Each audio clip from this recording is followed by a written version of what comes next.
Mesdames, Mesdemoiselles, Messieurs, bonjour, bienvenue au Forum Gambetta qui nous est prêté par la ville de Calais.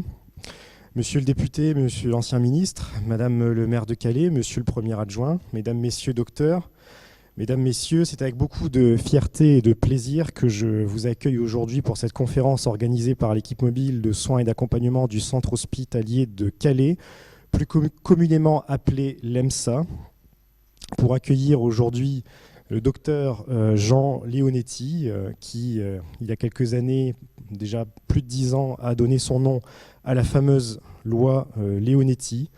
Monsieur Leonetti était très impliqué dans la promotion de sa loi et vraiment fait partie du quotidien des équipes et des professionnels qui sont amenés à prendre en charge toute fin de vie dans particulièrement les centres hospitaliers.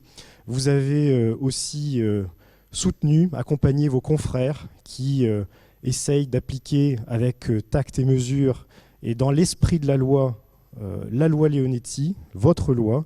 Et je vous passe le bonjour du docteur Eric Carigère, qui est un de mes amis et que vous avez soutenu dans la difficile période qu'il a connue il y a quelques mois.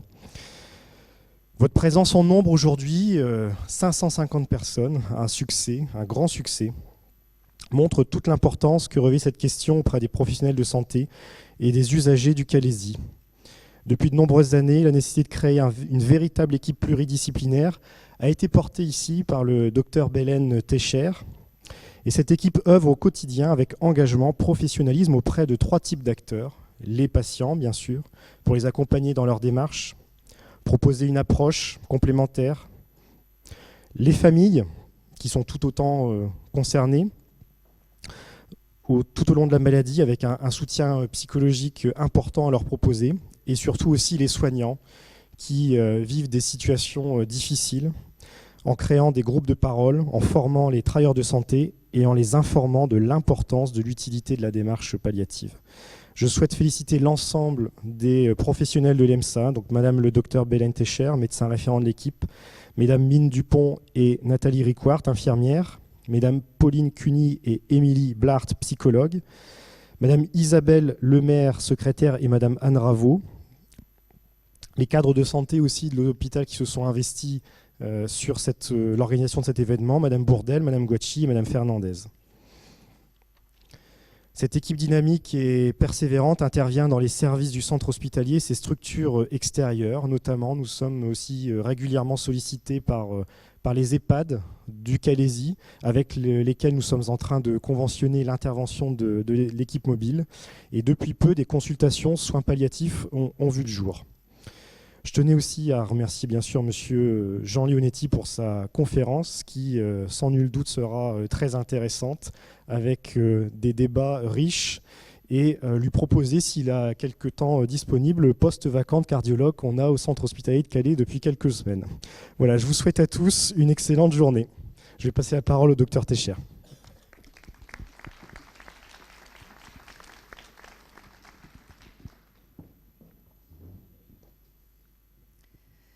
Bonjour à tous. Vous êtes venus très nombreux aujourd'hui. Vous êtes déplacés pour un sujet qui est difficile, le sujet de la fin de vie, le sujet de la mort. Nous allons bientôt commencer la conférence, mais avant tout, je tiens à remercier au nom de toute l'équipe de soins et d'accompagnement Monsieur Leonetti d'avoir accepté notre invitation si simplement. Vous êtes pour nous un invité de prestige. Vous êtes, monsieur le directeur l'a dit, médecin, cardiologue, député des Alpes-Maritimes, maire d'Antibes, ancien ministre délégué aux Affaires européennes. Vous êtes l'auteur de la loi sur la fin de vie de 2005 et aujourd'hui vous êtes co-auteur avec M. Claes de la loi de 2016. Et nous ne pouvions trouver meilleur orateur aujourd'hui. Je remercie aussi Mme Natacha Bouchard qui est aujourd'hui représentée par M. Agius pour son aide dans l'organisation de cette journée. Je remercie bien sûr M. Trelka, directeur de l'hôpital, pour nous avoir aidés dans ce beau projet. Et je remercie aussi le Dr Dumont, président de la commission médicale d'établissement, de nous avoir également accompagnés. La fin de vie, la mort, on a beaucoup de mal à en parler. C'est assez tabou. Il faudrait même parfois ne pas en parler parce que même le simple fait de parler de la mort pourrait parfois faire accélérer les choses. D'ailleurs, quand on parle de soins palliatifs, on nous dit souvent oh, on verra ça plus tard, mais alors vraiment beaucoup plus tard. On a tous remarqué, les membres de l'équipe, quand on va dans des soirées et qu'on se présente, quand on rencontre de nouvelles personnes, on nous dit vous faites quoi comme métier? Moi, je suis pharmacien. Alors, c'est un très très beau métier, pharmacien. Et vous? Moi, je suis institutrice, très beau métier. Et quand nous disons je travaille en soins palliatifs, généralement les visages se figent. On nous dit quelle horreur, ça doit être terrible, ça doit être difficile. En tout cas, moi, je ne pourrais pas faire ça, je suis trop sensible. Donc c'est vrai que personne n'a envie de parler de la fin de vie.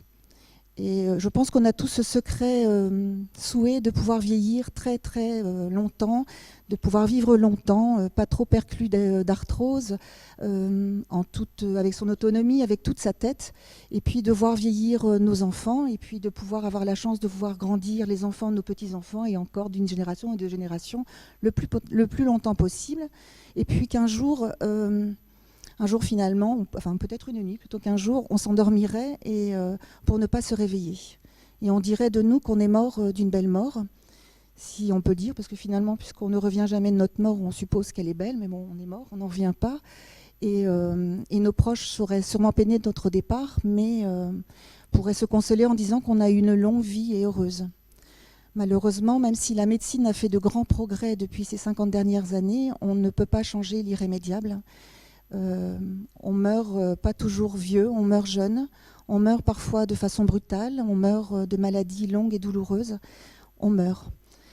Donc voilà, quand les choses arrivent brutalement, par exemple, je suis ancienne urgentiste, quand on va sur un accident de voiture, on essaye de faire un maximum et parfois la médecine ne peut pas changer ce qui était rémédiable. Le patient est décédé, il faut annoncer à la famille, c'est l'horreur. Et on a beau pleurer, hurler sa peine, ça ne fait pas revenir les choses. Alors je dirais que dans ces cas-là, les directives anticipées ne sont pas utiles puisque les choses ont été tellement rapides que finalement, tout a été tenté, mais rien n'a pu changer. Par contre, dans l'autre situation, quand on est atteint d'une maladie qui est longue et difficile, on nous annonce la maladie, on commence à vivre avec la maladie, avec les traitements qui sont lourds, et on commence à entrevoir le fait que peut-être finalement on n'aura peut-être pas cette chance de voir vieillir nos enfants, nos petits-enfants, les arrière-petits-enfants. Et là, on peut commencer à parler avec sa famille et des professionnels de ce qu'on souhaiterait qu'on fasse pour nous si les choses se compliquaient et qu'on n'était plus en état de le dire. Et puis, il y a encore ce cas encore plus difficile. Je reprends cet exemple de l'accident de voiture où vous avez un accident de voiture et finalement on vous a sauvé. Ouf. Mais dans quelles conditions? Vous vous retrouvez dans un hôpital, vous êtes là, votre corps est là, mais vous n'êtes plus totalement là. Vous n'avez plus, votre esprit est peut-être ailleurs, vous ne pouvez plus communiquer. Et nous aussi, soignants, famille, on n'arrive plus à communiquer avec vous. Et qu'est-ce qu'on fait? Qu'est-ce qu'on pourrait faire pour vous? Qu'est-ce que vous souhaitiez que l'on fasse pour vous? Et c'est pour ça que la loi prend tout son sens. Donc je vais arrêter de parler pour laisser la place à Monsieur Ajus. Et puis je serai comme vous très intéressée et très à l'écoute de l'intervention de Monsieur Leonetti. Merci.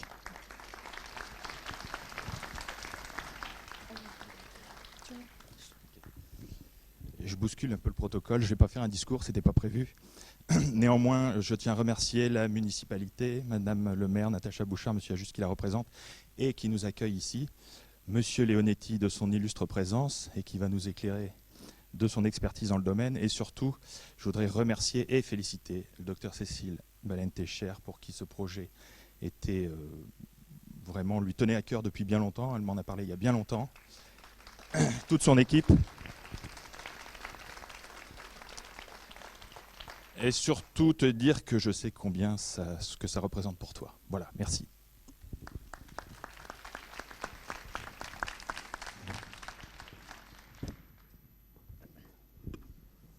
Mesdames et messieurs, bonjour. Bienvenue à vous tous. Excusez de ma voix un peu approximative. J'ai attrapé froid. J'ai une mauvaise bronchite. C'est pas à cause du temps calaisien, puisque tout le monde sait que il fait bien meilleur ici qu'à Antibes. C'est bien connu. Même mieux qu'à Antibes. Et donc, par conséquent, je vous prie d'excuser mon approximation vocale. Monsieur le directeur du centre hospitalier, Monsieur Leonetti, Mesdames et messieurs les professionnels de santé, mesdames et messieurs. C'est avec plaisir que, bien sûr, je représente Madame le maire de Calais pour vous accueillir aujourd'hui Monsieur Leonetti au sein de notre centre hospitalier aussi. Je suis heureux que votre choix se soit porté sur notre belle ville de Calais pour donner cette conférence, car c'est à mes yeux tout un symbole. Juste quelques mots, vous le savez, depuis trop longtemps, nous sommes confrontés à une lourde problématique dont les causes et les origines dépassent de très loin les limites du Calaisis. Vous savez de ce dont je parle. C'est pourtant seul que nous subissons les conséquences, chacun en conviendra. Néanmoins, face à cette situation difficile, à bien des égards, la population calaisienne a toujours fait preuve d'une profonde générosité et d'une grande dignité, comme Natacha Bouchard d'ailleurs ne manque jamais de le rappeler. Cette attitude honore les Calaisiens et aussi l'illustration de cette humanité qui les caractérise. L'humanité, c'est également ce qui nous rassemble aujourd'hui, afin d'évoquer un sujet particulièrement sensible, car il concerne chacun d'entre nous et tant il soulève de questions qui restent tabous. À partir de quand considérons-nous que la vie s'arrête ? À quel stade des soins prodigués aux patients se mutent-ils en acharnement thérapeutique ? La famille peut-elle être seule décisionnaire lorsque le patient n'est plus en capacité de prendre lui-même les décisions relatives à sa santé ? À partir de quand décide-t-on d'arrêter les soins ?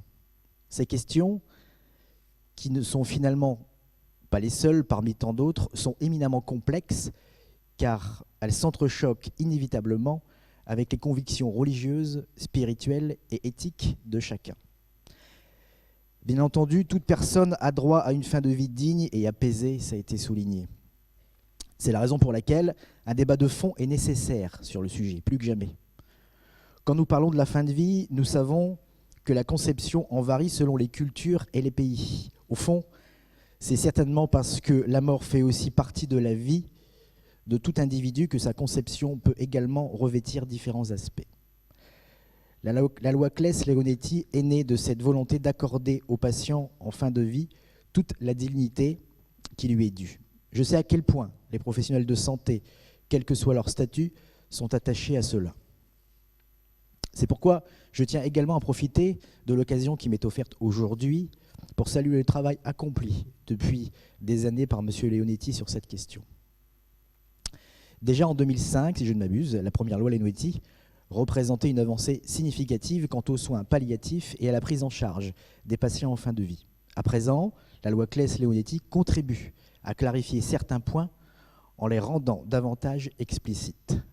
J'ignore quelles sont les convictions des uns et des autres sur le sujet, là d'ailleurs n'est pas la question.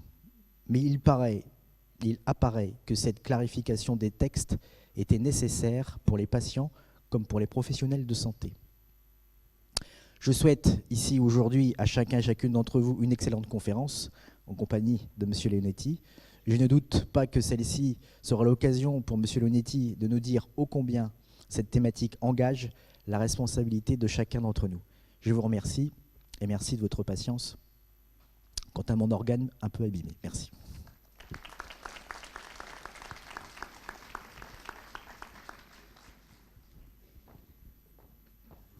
Merci, chers collègues. Merci d'abord de votre présence nombreuse un matin. Merci bien sûr au docteur Cécile Benentecher pour son opiniâtreté. On devait venir dans une période qui était un peu compliquée, juste après les attentats terroristes, et on a pensé qu'il fallait le redécaler. Puis ensuite, on a eu d'autres inconvénients. Donc on se retrouve ici ensemble et j'en suis très heureux. Et je vous remercie de votre invitation avec toute votre équipe. Bien entendu, Monsieur le Président et Monsieur le Directeur, couple indissociable de la fonction publique désormais, je vous remercie aussi de vos mots de bienvenue. Et puis, bien entendu, Monsieur Tréclam, vous transmettrez à Natacha Bouchard notre amitié. Et en même temps, je sais qu'elle est une belle ville qui était en train de sortir dans une situation qui était un peu difficile, qui était en train de découvrir de nouveaux projets et qui maintenant se trouve avec beaucoup d'humanité, de dignité de la part de l'ensemble de la population et de l'ensemble de l'équipe municipale confrontée à un problème qui les dépassent, mais qui le subissent. Et donc, je voulais vous exprimer aussi toute notre admiration pour l'action que vous menez et que la mère mène ici, et toute notre amitié dans ces difficultés que j'espère seront que temporaires pour les Calaisiens et pour les Calaisiennes. Parler de la mort, c'est effectivement un sujet qui pourrait ne pas rassembler, mais vous êtes la preuve que ça n'est pas le cas. Et pourtant, ce sujet reste un sujet d'abord difficile. Et pourtant, nous savons tous et toutes, parce que nous sommes humains, qu'un jour, nous mourrons. La mort est liée à l'humain et très probablement, l'homme, dès qu'il est devenu homme, a enterré ses morts et en même temps a considéré que l'autre, celui qui était à côté de lui, était à la fois son semblable, mais que ce semblable, en le découvrant, il découvrait aussi qu'il allait mourir. Et puisque son semblable mourait, il en déduisait évidemment que lui aussi un jour mourrait. Donc la conception de la finitude humaine est probablement au même instant l'apparition de la conception de l'humanité. Cette conception-là fait que la mort, ça n'est jamais moi, c'est toujours l'autre. C'est toujours l'autre et si nous regardons la conception que nous avons de la mort aujourd'hui, chacun d'entre nous a une conception qui est différente, parce que ce n'est pas la mort de manière éthérée ou de manière virtuelle qui est évoquée, c'est la mort de l'être que j'ai aimé et qui a disparu, qui me marque à jamais. Et on avait bien vu dans la première mission sur la fin de vie que l'ensemble des députés n'étaient pas clivés sur des critères de la droite ou de la gauche, ni sur ceux qui croyaient au ciel ou qui n'y croyaient pas. Il était clivé sur ceux qui avaient vécu une mort extrêmement douloureuse dans leur entourage et ceux qui avaient plutôt vécu des morts apaisées. Cet élément-là, donc, fait que nous ne vivons la mort que de manière que par personne interposée, et plus particulièrement par personne interposée que nous aimons, et qui nous marque à jamais avec l'idée de dire « je voudrais mourir comme ça » ou « je voudrais ne pas mourir comme ça ». Et effectivement, à ce moment-là, il y avait des députés qui disaient « moi j'ai vu mon père souffrir, crier de douleur, personne n'ouvrait la porte. Je pense qu'il faut trouver un moyen pour abréger les souffrances. » Et d'autres disaient « non, moi j'ai vu, les médecins ont fait, entre guillemets, ce qu'il fallait, ils l'ont accompagné et ça s'est, entre guillemets, bien passé. Et donc je pense qu'il ne faut pas faire de loi. » Finalement, vous le savez, une loi est née, elle était en 2005, elle a été votée à l'unanimité, mais elle était une démarche très particulière de l'ensemble d'une trentaine de députés qui, au bout d'un an d'audition, s'étaient remis en cause dans leur certitude individuelle et justement dans cette certitude qui était la relation à l'être aimé et qui devenait la relation à la mort en général et à la mort dans la société. Et peut-être que le deuxième élément en préambule que je voudrais évoquer, c'est la mort dans notre société. Les sociétés, disait un sociologue, ont la mort qu'elles méritent. Ça voulait un peu dire qu'au fond, dans chaque société, il y a un marqueur fort. C'est la façon dont on meurt, qui traduit assez bien la façon dont on vit et qui traduit assez bien les valeurs, les marqueurs d'une société qui changent, bien entendu, en fonction du temps et de l'espace. La mort en France est très différente aujourd'hui et ce qu'elle était il y a 50 ou il y a plusieurs centaines d'années. Il y a quelques références littéraires. La mort de Roland, dans la chanson de Roland, est un des premiers textes où on décrit la mort. Et les deux éléments qui apparaissent très forts, c'est que Roland sent la mort venir, sentir la mort venir. C'était un des marqueurs forts de la chrétienté. Et pourquoi? Parce que sentir la mort venir, c'était nécessaire pour pouvoir se préparer à rencontrer son Créateur et donc à se faire pardonner ou à pardonner aux autres. Et Roland, dans cet instant-là, lève son gant droit, le donne à Dieu et se recommande à Dieu, tout en ne pensant qu'à son roi et à sa patrie. Je doute effectivement que dans la France contemporaine, d'abord on n'a pas de gants, lorsqu'on meurt, mais qu'on pense à sa patrie ou au président de la République au moment de son dernier instant, on pense plutôt quand même à ceux qui vous entourent, à ceux qui sont autour de vous dans cette cellule familiale affective. Et donc la mort a changé. Si on demandait aux Français quelle est la bonne mort, puisqu'il y a toujours un mythe de la bonne mort, on aurait quelques difficultés à évoquer ce problème, tant le sujet est tabou. Mais si vous le voulez bien, avec ce petit rayon de soleil qui vient dans cette belle salle, une seconde, quelle mort vaudriez-vous? Compliqué ça. Ben, la première réaction que vous auriez, en tout cas que j'aurais, moi, c'est de dire pas tout de suite. Voilà. Un peu de temps. Hein. Et quel que soit notre âge d'ailleurs, un peu de temps. Hier, on était devant des étudiants à l'université d'Assas. Et quand je leur ai posé cette question, ils ont ouvert grand les yeux. La mort, qu'est-ce que c'est? Effectivement, à 20 ans, la mort, ça n'existe pas. Ou plutôt, ça existe, mais ça ne peut pas s'envisager. En même temps, elle ne suscite aucune peur. Mais le plus tard possible. Le plus tard possible et en bonne santé. Nous savons, comme vous l'avez dit, que la médecine a une capacité à prolonger la vie qui a été phénoménale dans les dernières années. Elle n'a pas toujours prolongé la qualité de la vie, de cette vie prolongée. Et donc, quelquefois, on se pose effectivement la question de dire, est-ce que la médecine n'aurait pas dû renoncer à faire ce geste de réanimation, à faire ce geste de survie? Est-ce que ça valait l'enjeu? Et donc, oui, on voudrait mourir tardivement, très tardivement, et peut-être aussi en très bonne santé.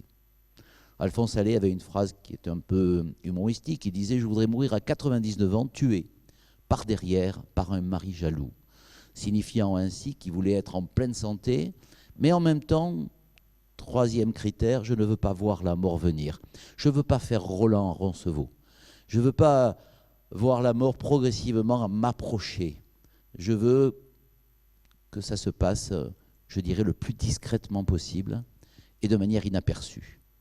Et inaperçu pour une société qui ne veut pas montrer la mort et qui veut essayer de l'éluder et qui finalement, très probablement, l'a confiée aux médecins avec une certaine stratégie.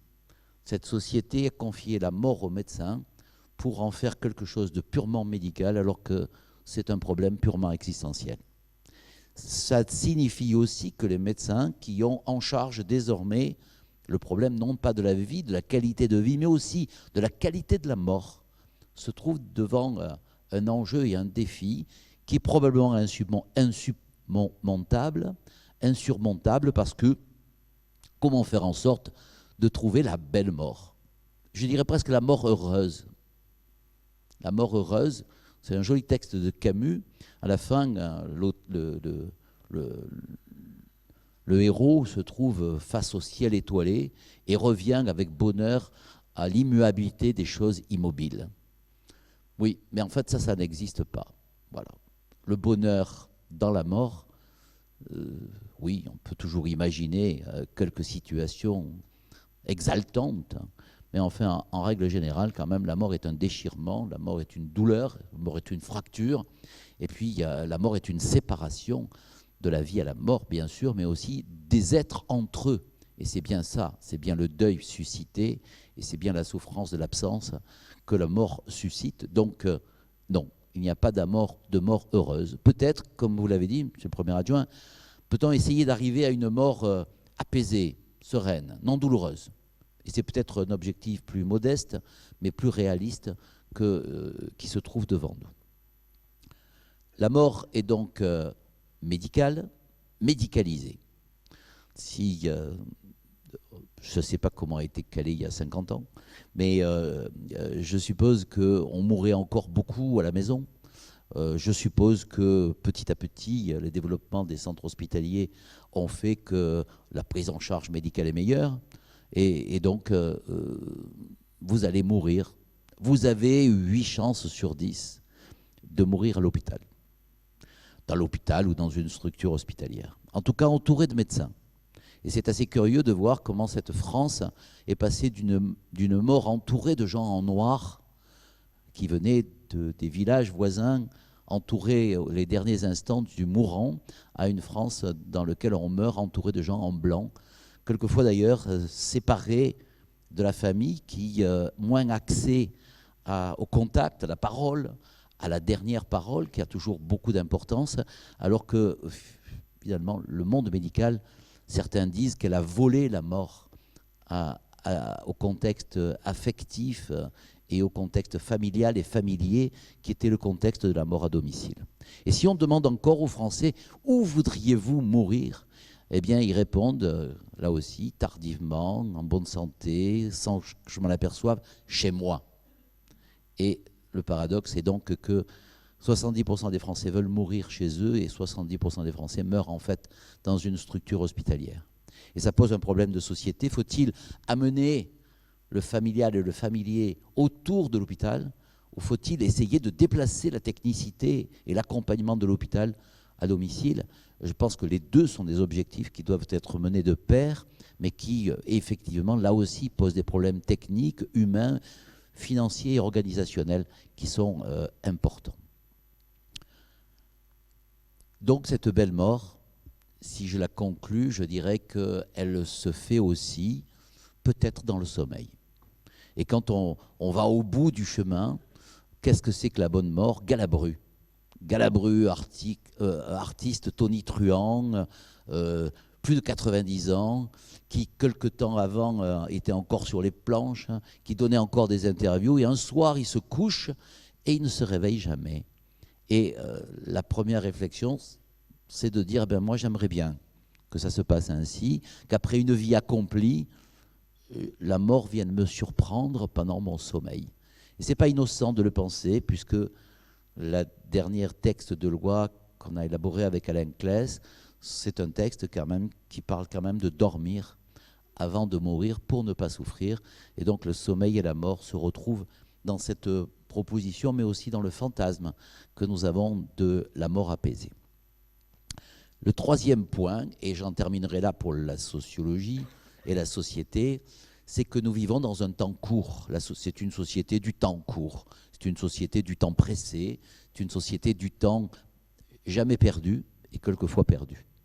Parce que quand on court après le temps, on finit par perdre son temps, alors qu'on croit que quand on perd son temps, peut-être qu'on gagne en humanité et on gagne du temps. En dehors de ce sujet un peu plus complexe, je dirais que regardons les temps de la mort. Il y a un temps de la mort, c'est l'instant de la mort. Le mourant n'existe pas. Le mourant, c'est un vivant. Le mourant, c'est un participe présent. Et qui, en français, le participe présent, c'est une action qui dure. Je ne meurs pas. Voilà.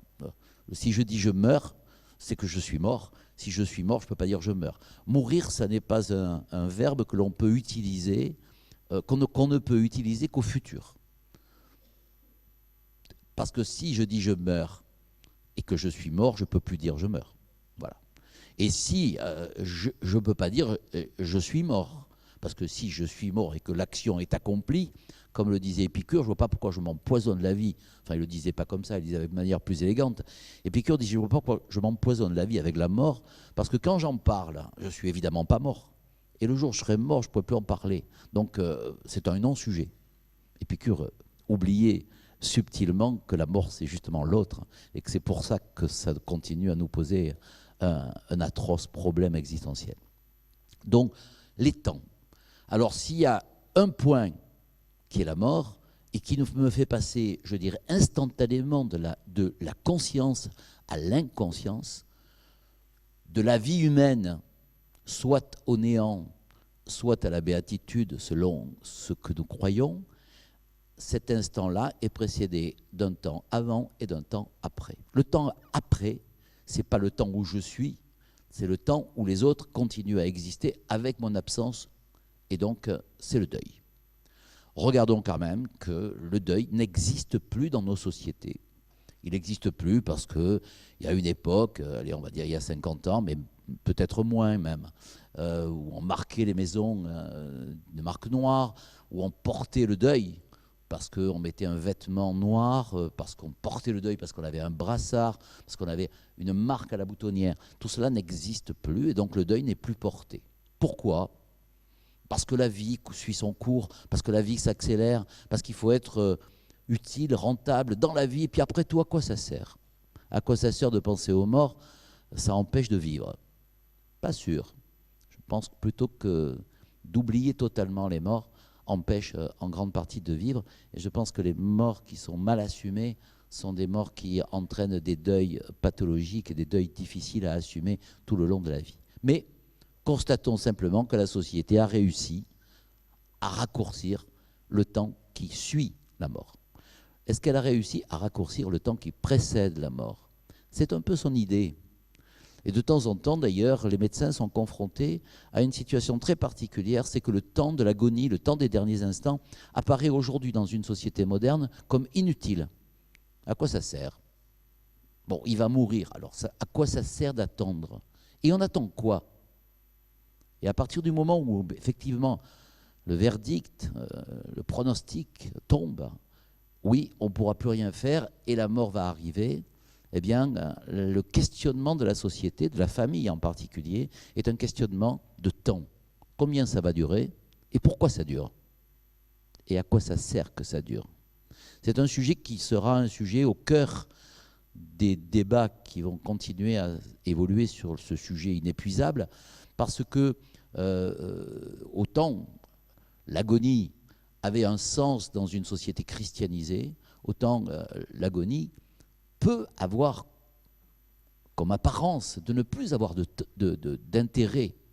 Moi, je continue à penser, et je l'ai appris des médecins et des équipes de soins palliatifs, je continue à penser que ce temps a du sens, hein, et que ce temps, il prépare les endeuillés à être dans le deuil, et il prépare aussi la personne à partir de manière apaisée. La mort brutale a aussi un caractère dans lequel on se dit toujours, on n'a pas eu le temps de se dire au revoir, on n'a pas eu le temps d'entendre ce qu'il disait au dernier moment, on n'a pas eu le temps d'entendre les dernières recommandations, les derniers pardons, les derniers mots d'amour. Et donc ces éléments-là sont aussi, je pense, des éléments qui méritent qu'on le considère. Toujours est-il que, rappelons-nous que nous sommes dans une société du temps court et que dans ce temps court, la mort est entourée de temps qui ont tendance à se raccourcir, alors que la médecine, elle a fait l'inverse.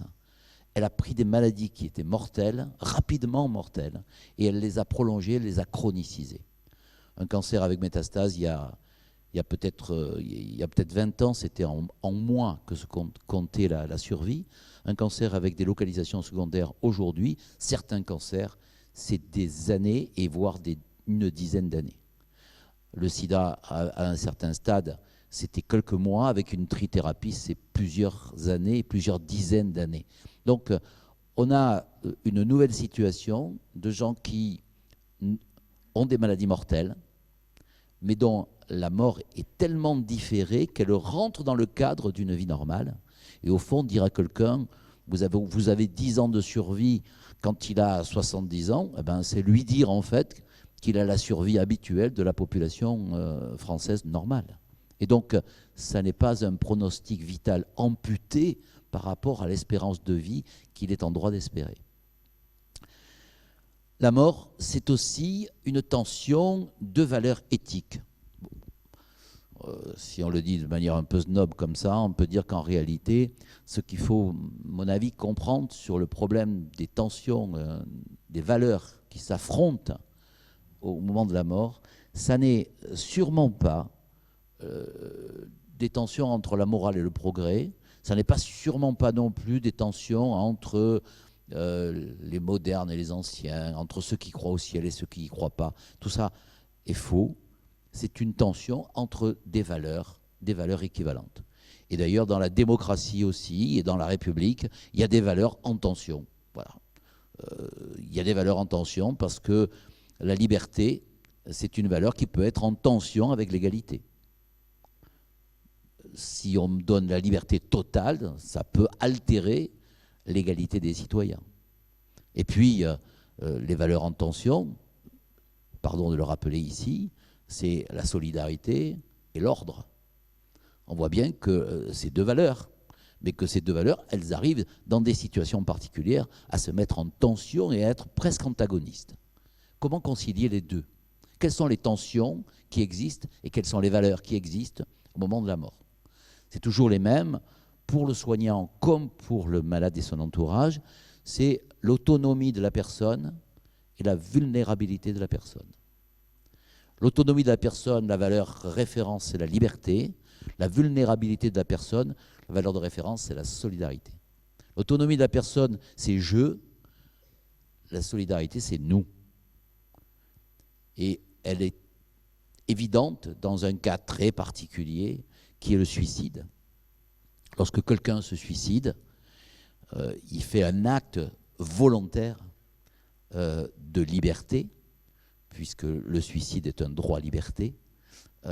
Et cet acte volontaire de liberté, il l'amène à un hôpital, généralement, quand on arrive à le sauver, et l'hôpital va tout mettre en œuvre pour contrarier sa volonté, qui était de mourir, et de le sauver. Et donc on voit bien qu'il y a, dans cette situation, si on la transpose, est-ce que quelqu'un qui écrit sur une papier « Je veux mourir », qui se donne la mort, est-ce que quand il arrive à l'hôpital, si je suis sur le versant autonomie totale, je dis « il voulait mourir, je ne dois pas le réanimer », mais si je suis sur le versant solidarité et vulnérabilité, je dis « il voulait mourir, je vais le sauver quand même contre son avis et je vais le protéger de lui-même ». C'est une question un peu compliquée parce qu'elle s'adapte au cas par cas. Il y a une jurisprudence d'ailleurs sur une jeune femme témoin de Jéhovah de 30 ans qui fait une hémorragie utérine et qui arrive et qui est en train de mourir. Voilà. Et elle, en arrivant, elle est assez consciente pour dire qu'elle ne veut pas être transfusée. Et les médecins la transfusent. Assistance publique des hôpitaux de Paris, Conseil d'État. Finalement, le Conseil d'État donne raison aux médecins de l'avoir transfusée parce que sa vie était en danger. Et donc, au fond, on pourrait dire, à partir de ce cas particulier, c'est simple. Quand il y a un conflit entre l'autonomie de la personne et sa vulnérabilité, c'est la vulnérabilité qui gagne. Et les médecins n'ont pas à se poser de questions. C'est le médecin qui sait, et le médecin il fait tout ce qu'il doit faire pour sauver.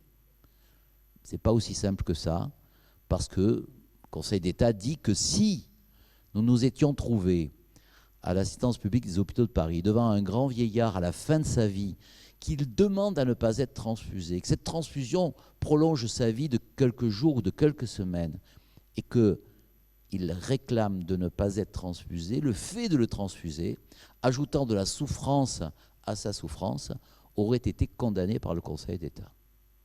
Et on voit donc que dans les conflits de valeurs entre la liberté et la solidarité, entre l'autonomie et la vulnérabilité, ces deux éthiques se trouvent traitées de manière différente en fonction des circonstances.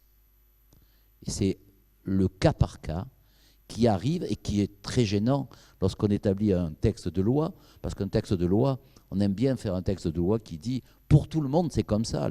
La loi, elle est normative, elle dit la norme, le permis et l'interdit, et en même temps, elle est universelle. Et il n'y a pas une loi pour les vieillards, une loi pour les nouveau-nés, une loi pour les cancéreux et une loi pour les Alzheimer. Donc, deuxième situation de difficulté, c'est cette tension entre les deux. Mais pourquoi on réanime le suicidé?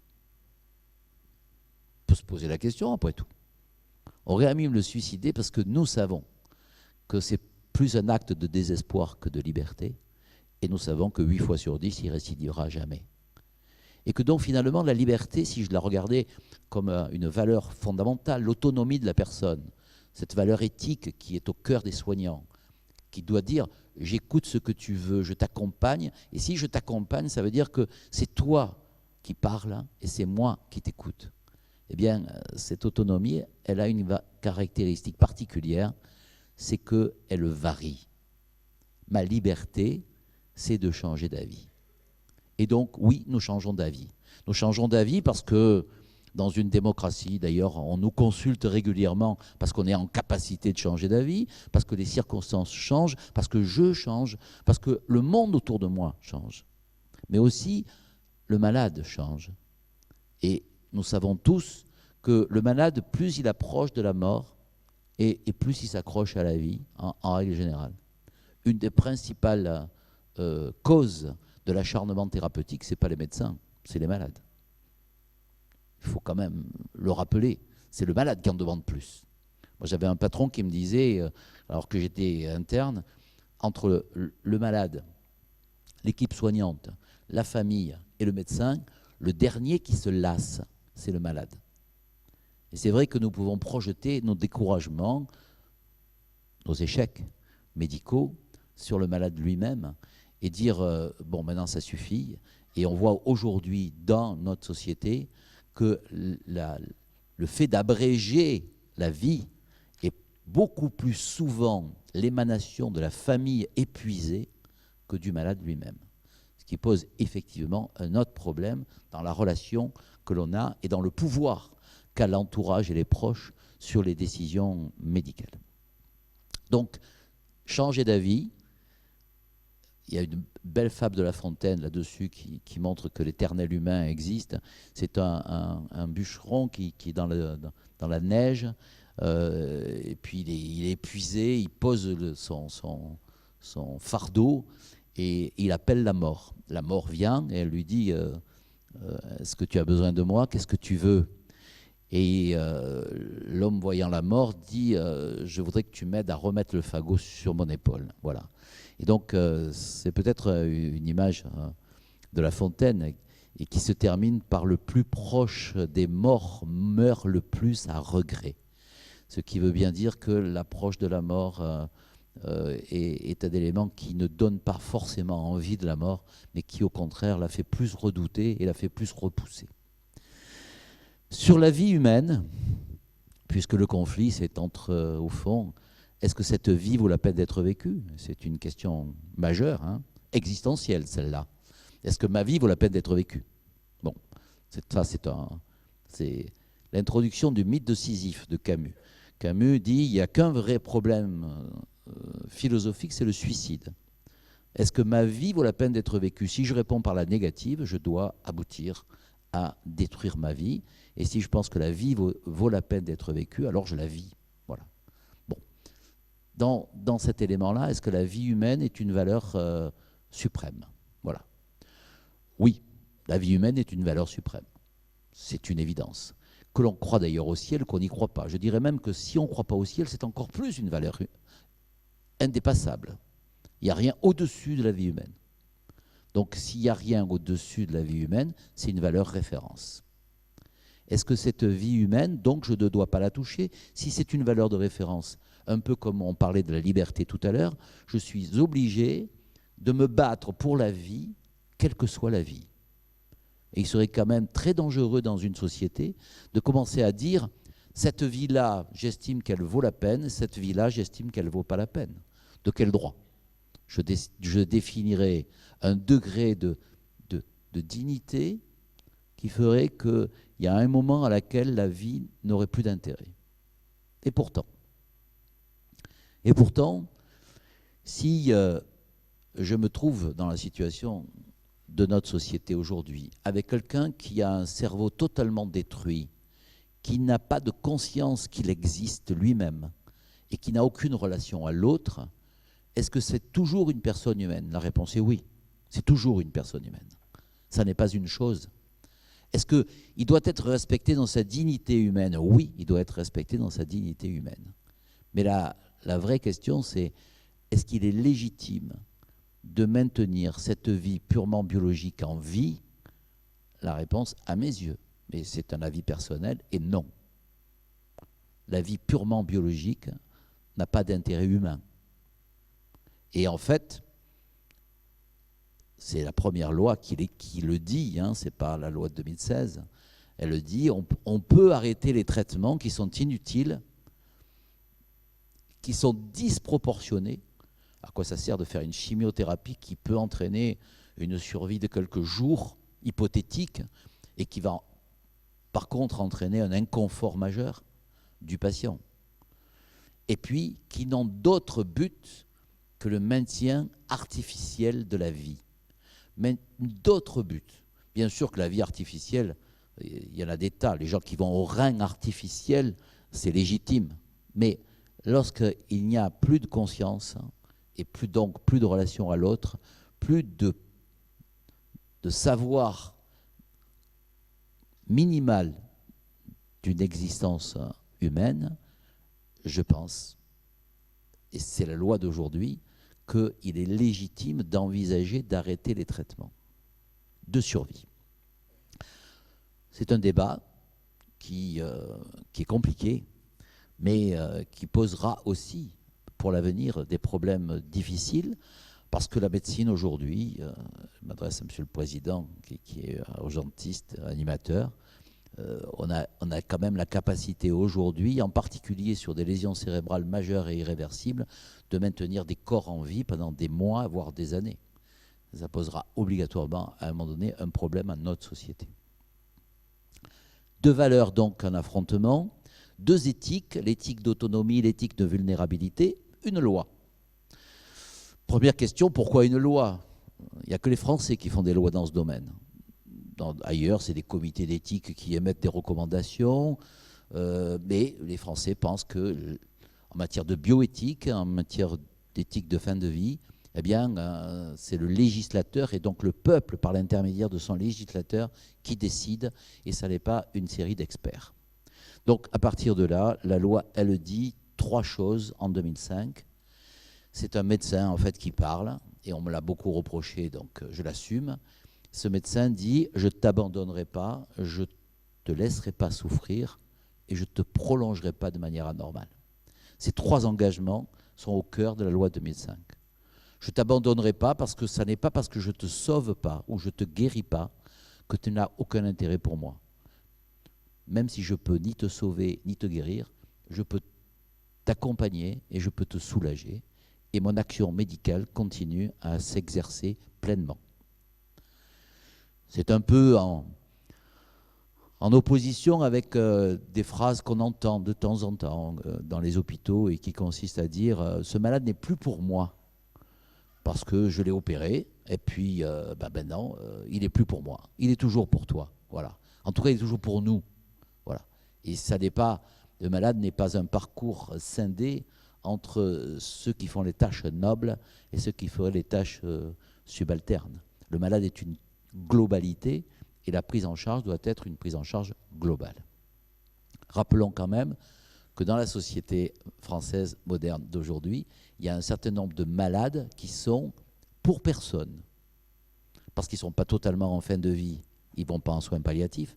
Parce qu'ils ne sont pas vraiment handicapés au sens d'un handicap stable, ils ne vont pas dans des structures spécialisées, parce qu'ils ne sont pas totalement valides. Ils ne peuvent pas rester à la maison, mais parce qu'ils ne sont pas malades avec une durée de séjour qui pourrait prendre en charge une pathologie aiguë, ils ne peuvent pas non plus aller à l'hôpital. Il y a quand même une catégorie de malades comme ça qui est pour personne et qui quand même doit être prise en charge parce que généralement ils ont une énorme vulnérabilité et une difficulté d'accompagnement. Je ferme cette parenthèse pour donc revenir sur « je ne t'abandonnerai pas ». C'est la société qui parle au travers de la médecine. Je ne te laisserai pas souffrir, c'est plus compliqué. Parce que la souffrance, d'abord, n'est pas que la douleur. S'étouffer, c'est une souffrance. Avoir des troubles digestifs majeurs et des vomissements incoercibles, c'est une souffrance. Et donc, oui, il faut qu'on parle de souffrance et non pas de douleur physique, bien que la douleur physique soit un élément extrêmement déstructurant de la personnalité et qui obscurcit complètement tout jugement.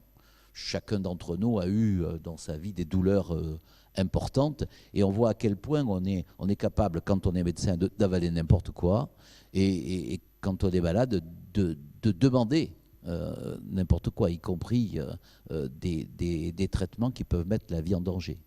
Alors bien entendu, on est dans 2 circonstances différentes.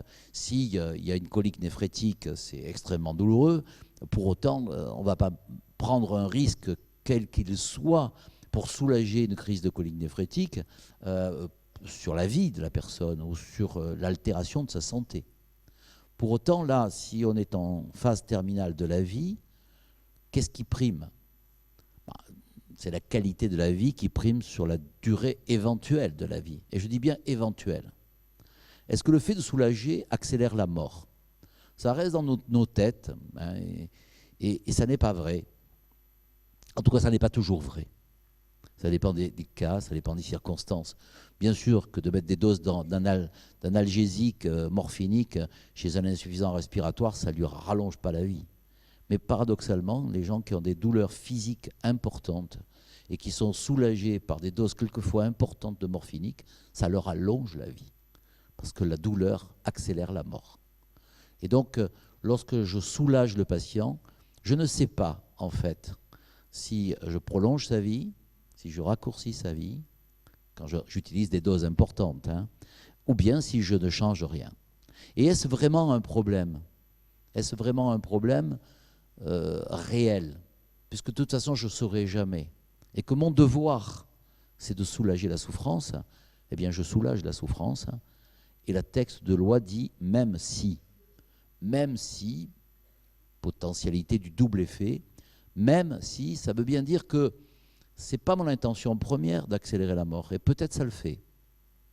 Et en même temps, le peut-être ça le fait, c'est le si. Je ne suis pas sûr que ça le fasse.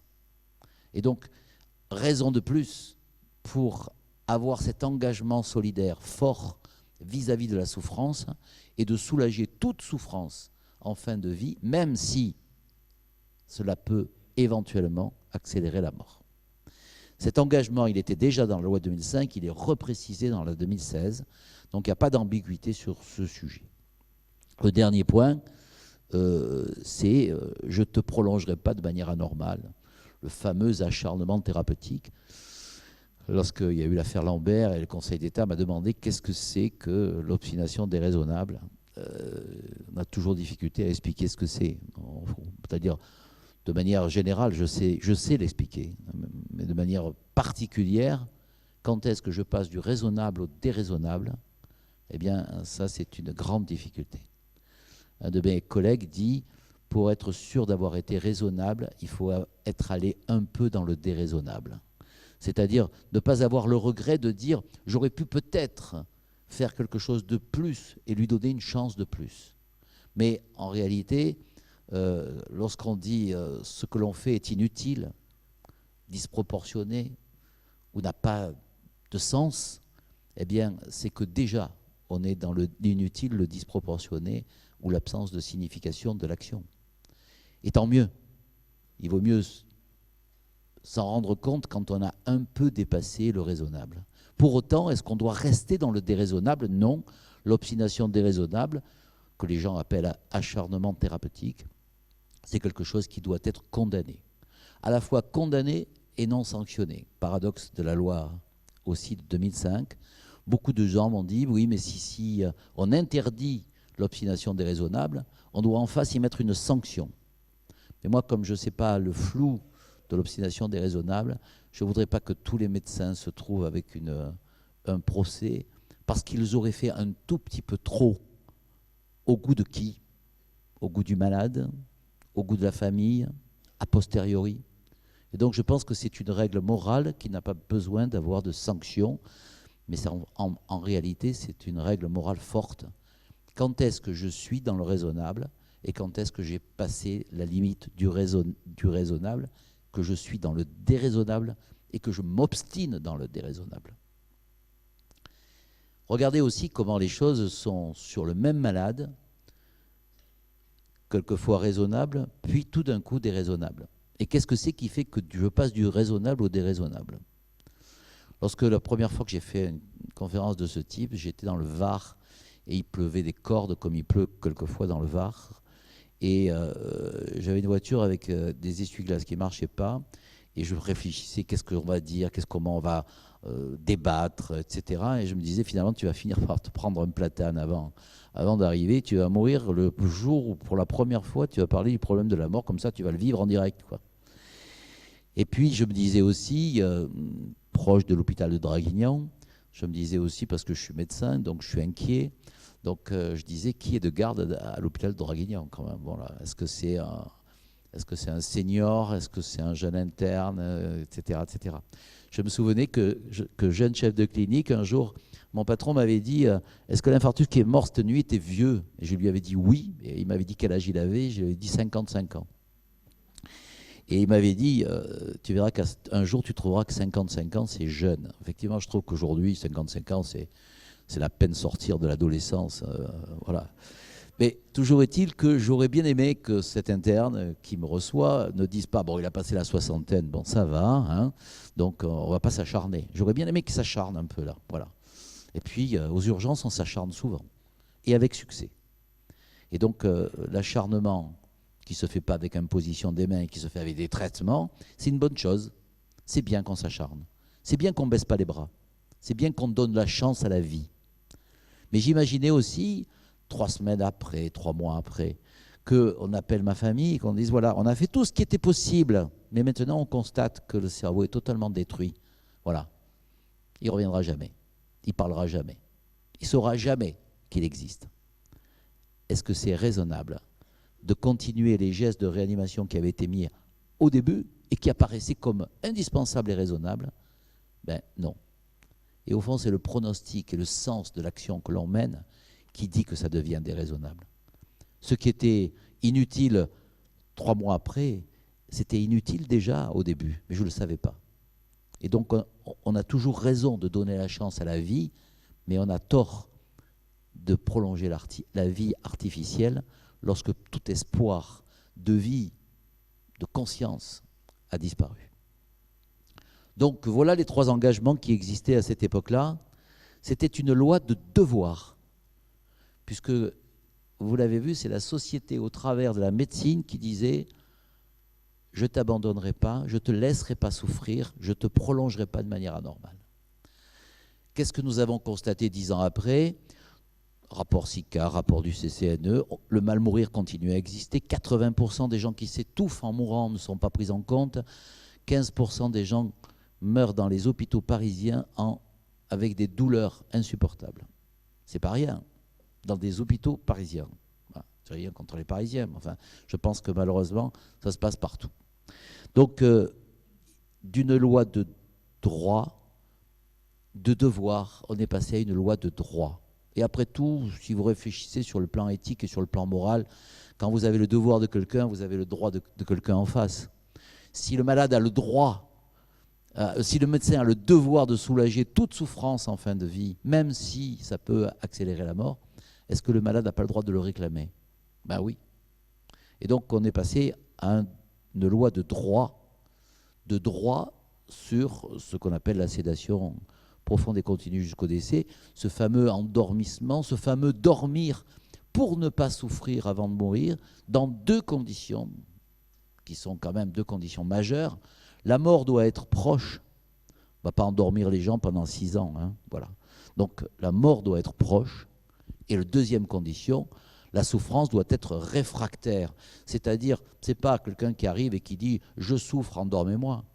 C'est quelqu'un où on constate ensemble, dans un dialogue entre le médecin et le malade, qu'on n'a plus de moyens pour soulager cette souffrance. Et donc, on me dit souvent, avant c'était une loi des médecins, maintenant c'est une loi du malade. C'est toujours une loi de dialogue entre le médecin et le malade. Je ne crois pas du tout à une idée qui ferait qu'on ait des lois qui s'opposent aux médecins ou des lois que le médecin puisse imposer. C'est dans ce dialogue constructif et permanent que l'on trouve éventuellement les moins mauvaises solutions possibles. Donc, oui, on a le droit de dormir avant de mourir pour ne pas souffrir. Dans une circonstance, c'est lorsqu'on se trouve dans une situation où la douleur ou la souffrance est réfractaire à tout traitement et lorsque on est proche de la fin de la vie. Et si vous le regardez sur l'angle purement citoyen, moi ça me rassure assez, parce que finalement, je me dis que si j'ai une souffrance et qu'elle peut être calmée, ben on la calme, et si on n'arrive plus à la calmer, ben on m'endort. Et je retrouve l'idée de la mort apaisée, de celui qui s'endort et qui ne se réveille pas, et qui a quand même le temps de dire au revoir à son entourage et qui peut conserver cet aspect familial et familier. Certains disent ben, c'est une euthanasie. Et d'ailleurs, de temps en temps, Dans les repas de famille ou avec des amis, quand je leur dis, ben voilà, on peut endormir, ils me disent, ben c'est l'euthanasie. Si c'est le mot étymologique de l'euthanasie, oui, la bonne mort, c'est probablement une meilleure mort que de crier, d'hurler de douleur sur un lit de mourant. Mais en réalité, l'euthanasie, c'est pas ça la définition. L'euthanasie, c'est donner intentionnellement la mort à un malade qui le demande devant des souffrances insupportables. Donc, on n'est pas en train de donner la mort. On est en train de faire en sorte qu'on soulage la souffrance et on va au bout de cet engagement solidaire pour faire en sorte que la souffrance n'existe pas. Enfin, le deuxième élément, ce sont les directives anticipées. Puis-je anticiper ma mort? Puis-je me dire, voilà, à part sur la route de Draguignan, comment je pourrais envisager ma mort? Il y a deux catégories, pardon de le dire comme ça, mais il y a les catégories de ceux qui se savent malades et les catégories de ceux qui ne se savent pas malades. Moi, je ne me connais pas de maladie mortelle, enfin rapidement mortelle, donc je me trouve dans la situation où, quand je commence à écrire mes directives anticipées, je suis dans l'impasse. Comment je vais mourir? J'en sais rien. Je vais mourir noyé, je vais mourir tué, je vais mourir d'un cancer, d'un infarctus du myocarde, j'en sais rien. Voilà. J'ai qu'une certitude, c'est que je vais mourir. Voilà. Enfin, que je vais mourir pas tout de suite, hein, vous avez bien compris, hein, voilà, de manière différée, etc., etc. Donc, si je ne peux pas l'imaginer, je n'imagine plus qu'une chose. J'imagine la route de Draguignan. Et j'imagine effectivement que je ne voudrais pas, et c'est un avis personnel que je vous transmets, je ne voudrais pas être maintenu artificiellement en vie en n'ayant de manière définitive aucune conscience de moi et aucune relation à l'autre, comme un corps purement biologique maintenu.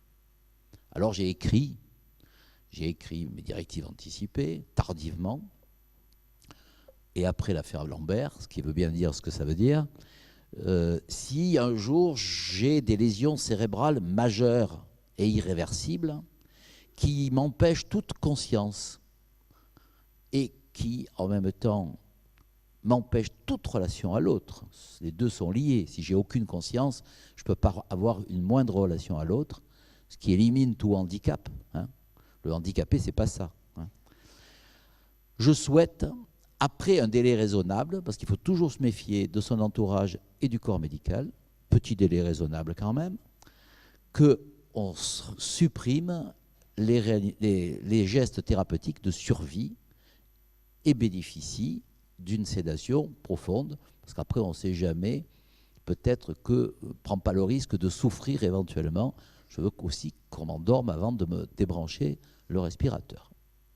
Quand j'ai écrit ça, je m'aperçois que j'emploie des mots compliqués, quelquefois médicaux, et que finalement, ça ne m'étonne pas qu'il n'y ait que 2% de la population française qui écrivent ces directives anticipées, et que pratiquement, ce sont que des gens qui ont déjà une maladie et qui peuvent projeter l'idée, en fonction de la maladie qu'ils ont, de la façon dont ils pourraient éventuellement mourir. Donc, la première idée, c'est qu'il y aura un modèle, un peu sur le même modèle que le modèle allemand. Il y a un modèle suisse qui est pas mal fait non plus. Et donc, c'est la Haute Autorité de Santé qui créera un modèle qui permettra un guide pour essayer d'interroger la personne qui veut écrire ces directives anticipées. Et elle ne se trouvera pas comme je l'ai été ou comme on l'est aujourd'hui devant une feuille blanche. Et en fait, combien il y a de personnes dans cette salle qui ont écrit leurs directives anticipées?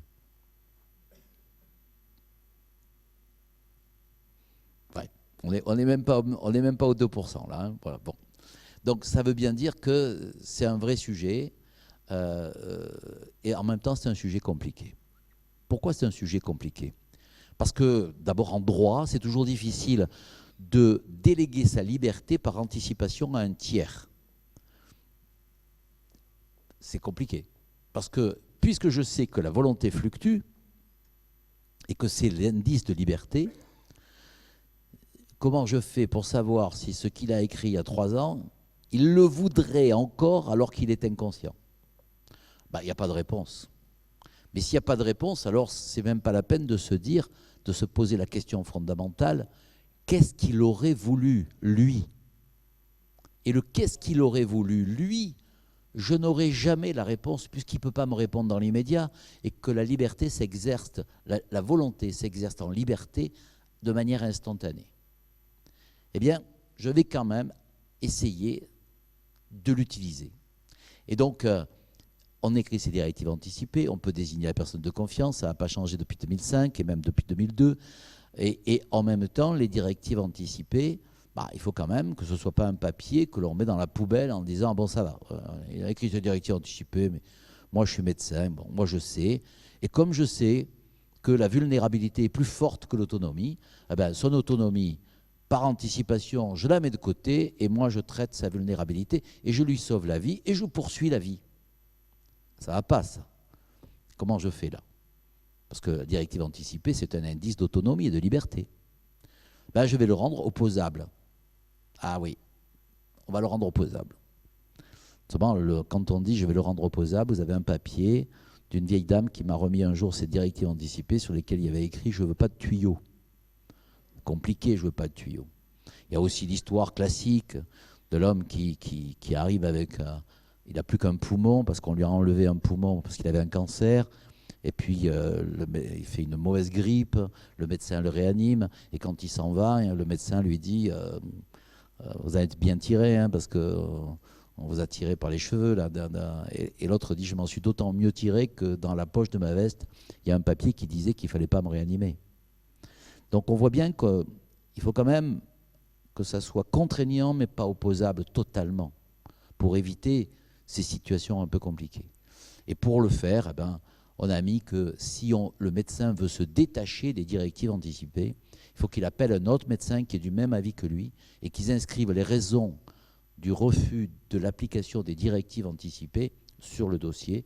En fait, il faut simplement qu'il s'explique avec une collégialité, et c'est toujours les deux principes de la loi, le dialogue et donc la collégialité, et la transparence. C'est-à-dire, je dis ce que je fais et je l'écris. Parce que, comme me disait un autre patron ancien, il me disait, ce que tu es incapable d'écrire, ne le fais pas. Et je pense que c'est très important, parce que souvent, ce que l'on n'ose pas écrire, ça n'est pas éthique. Voilà. Quand on est obligé d'écrire les choses, si vous écrivez, vous mettez une pompe à morphine et vous doublez la dose toutes les heures, vous ne pouvez pas l'écrire. Voilà. Vous pouvez le faire, mais vous ne pouvez pas l'écrire. Et donc, si vous êtes obligé de l'écrire, vous allez être obligé d'écrire « je mets de la morphine parce que le malade souffre et on augmente la dose parce que sa souffrance est insupportable ». Et ça, là, vous avez le droit à la fois de le faire et donc de l'écrire.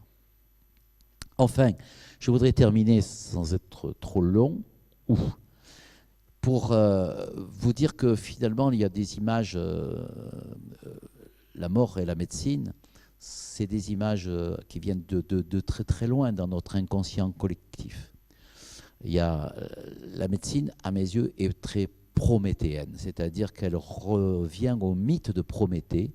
Prométhée, c'est un titan, vous le savez, qui dans la culture grecque ancienne va voler aux dieux le feu, c'est-à-dire la technique, et la donner aux hommes. Et ce titan, Prométhée, est le premier humaniste, le premier progressiste, vraiment, qui donne la possibilité aux hommes d'être différents des animaux. Et c'est d'ailleurs pour ça qu'il leur donne le feu. Il leur donne le feu pour leur dire, vous avez par le feu la technicité et la science, et vous vous distinguez de l'animal. Les dieux jaloux, les dieux grecs jaloux punissent, on le sait, Prométhée. Ils ne le punissent pas parce qu'il a volé le feu, ils le punissent par son orgueil de vouloir se prendre pour un dieu. Et la plus grande faute dans la Grèce antique, c'est l'hybris, c'est la démesure, c'est l'orgueil en démesure qui fait que les hommes ne doivent pas se prendre pour les dieux. Voilà. Vous savez la différence qu'il y a entre un réanimateur et Dieu, c'est que Dieu ne s'est jamais pris pour un réanimateur. Voilà. Par contre, les cardiologues et les réanimateurs, de temps en temps, ils ont un peu l'impression d'avoir la puissance divine. C'est sûr, le malade, il arrive, il est mort, on défibrile, on masse, il part, il dit « Merci docteur, vous m'avez sauvé la vie », vous finissez par le croire. Hein, voilà. Et même si c'est la technique qui l'a sauvé, il y a quand même un triomphe dans la médecine prométhéenne et dans la médecine française, qui est un marqueur d'ailleurs de la médecine française, qu'elle a en commun avec la médecine nord-américaine, mais dans des organisations totalement différentes, alors que des médecines comme la médecine anglo-saxonne européenne, la médecine allemande, sont des médecines qui prennent beaucoup plus en compte le malade dans sa globalité et qui sont moins sur la réussite, le triomphe et le combat contre la mort, qui est ce qu'on inculque depuis longtemps à l'ensemble du corps médical français. Donc, Prométhée est puni, voilà. Et le réanimateur est puni un jour parce qu'un jour, il se heurte au mur de la mort et malheureusement, il ne sauve pas toutes les vies et en même temps, il ne sauve aucune vie. Il ne fait que prolonger la vie de certaines personnes qui se confient à lui dans un contexte particulier. Il y a une autre image de la Grèce antique qui est Ulysse. Ulysse, vous le savez, est un vrai homme. C'est le premier homme, en fait, à mes yeux, de la littérature. Il est divers. Quelquefois, c'est un salaud. Quelquefois, c'est un type sublime. Il est menteur, tricheur. Mais en même temps, il est généreux, courageux. Ça varie. Il est comme nous tous, quoi, avec des bons et des mauvais côtés. Un jour, il arrive dans une île qui est l'île de Calypso. Dans l'île de Calypso, Calypsos en grec, ça veut dire caché. C'est le nombril du monde, en fait. C'est le centre du monde. Dans ce centre du monde, il rencontre une femme jeune et belle. Et cette femme s'appelle Calypso. Et elle est déesse. Et c'est pour ça qu'elle a la jeunesse éternelle et l'immortalité. Elle tombe amoureuse d'Ulysse. Ulysse tombe amoureux d'elle. Ils vivent très longtemps ensemble. Et puis un jour, elle commet la faute, la petite faute qui tue le bonheur. Elle lui propose de devenir immortelle et d'avoir la jeunesse éternelle. Et Ulysse dit non. Homère dit qu'à ce moment-là, Ulysse se met sur le rivage, regarde la mer et l'horizon, il pense à Ithaque, à sa patrie, à son foyer, et il dit effectivement qu'il veut retrouver la terre, sa terre et les morts. C'est-à-dire que Ulysse refuse l'immortalité, il refuse à la divinité de devenir Dieu. Et il me semble que cette vision, interprétée d'ailleurs par Camus de façon remarquable, qui dit que la société moderne, Camus n'était pas tout à fait moderne, mais déjà, dans la société moderne, nous avons oublié notre fierté, qui est l'acceptation de nos limites. Accepter nos limites, c'est une fierté humaine. Et en fait, le fait que l'homme meure, c'est peut-être sa supériorité, entre guillemets, vis-à-vis de la divinité. C'est la capacité d'accomplir une vie, de l'accomplir de la manière globale. Et donc, je vous laisse imaginer une vie qui ne s'arrêterait jamais, hein, et qui ferait en sorte qu'il n'y ait jamais le mot fin sur nos vies. Elle n'aurait pas de sens, ou elle perdrait son sens de transmettre à la fois le savoir et l'amour. Et donc, effectivement, peut-être que la médecine de demain, c'est toujours une médecine du feu, c'est toujours une médecine de la technique, parce qu'elle est indispensable et elle fait progresser la qualité de vie, la durée de la vie. Et c'est aussi une médecine qui accepte des limites, voilà, et qui en est fière. Et cette fierté d'accompagner aux limites de la vie l'ensemble de nos concitoyens doit être aussi un élément majeur de la médecine moderne. Et c'est la raison pour laquelle je pense que le développement des soins palliatifs, non seulement est une avancée majeure pour la société, pour nos concitoyens, mais ça fait aussi progresser l'idée d'une médecine beaucoup plus globale, qui est à la fois extrêmement technique et performante, mais en même temps extrêmement humaine et compatissante. Merci de votre attention.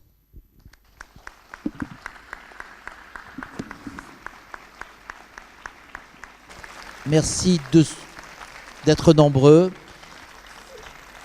Et merci à tous ceux qui travaillent dans les soins palliatifs. Je dirais juste un mot, c'est qu'un jour, avec un personnage important de l'État, je visitais des soins palliatifs et il avait eu cette réflexion en disant « c'est tous des gens qui sont engagés spirituellement ». Et je crois que ce qui m'a le plus frappé dans les soins palliatifs, moi qui viens du monde de la réanimation et de la cardiologie interventionnelle, ce qui m'a le plus frappé, c'est qu'il y avait une certaine sérénité chez les gens qui travaillaient dans les soins palliatifs. Et j'ai compris que très tardivement, qu'en fait, c'est pas la générosité qui vient du sachant au souffrant, c'est que la lumière vient du souffrant au sachant. Et que les gens qui sont, bien entendu, engagés dans les soins palliatifs ne sont pas des gens habités par l'Esprit Saint. Mais ce sont des gens qui, en même temps, vont à l'essentiel et recueillent de la part de l'extrême fragilité des patients, eh bien, cette lumière indispensable de l'essentiel des choses de la vie. Et donc, si vous le permettez, on va les applaudir très fort. Voilà.